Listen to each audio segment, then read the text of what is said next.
En plus de ses débuts en hypercar, le groupe Hyundai pourrait aussi courir en GT3, en WEC et en IMSA. Le groupe coréen a présenté la Genesis Magma GT, une supercar à moteur central arrière qui fait grandement penser au Ferrari 296 et Lamborghini Temerario qui participent aux championnats d'endurance mondiaux.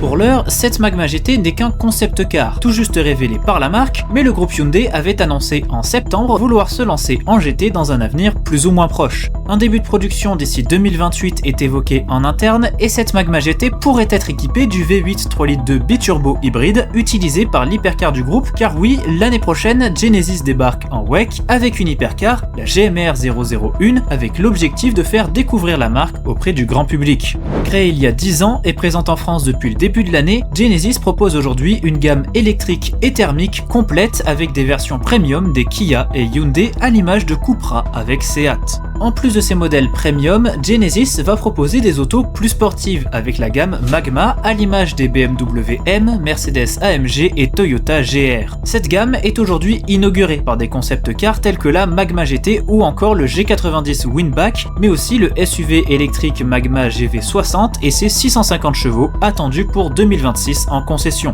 En résumé, vous n'en aviez peut-être jamais entendu parler jusqu'à cette année, mais gardez bien le nom de Genesis dans un petit coin de votre tête. La marque débarque en force sur les marchés et en sport auto car en plus du développement de sa gamme, un engagement en GT3 semble aujourd'hui se profiler. En attendant, la première étape c'est celle du baptême du feu avec les débuts en WEC de la GMR 001 l'année prochaine puis ceux en IMSA l'année suivante.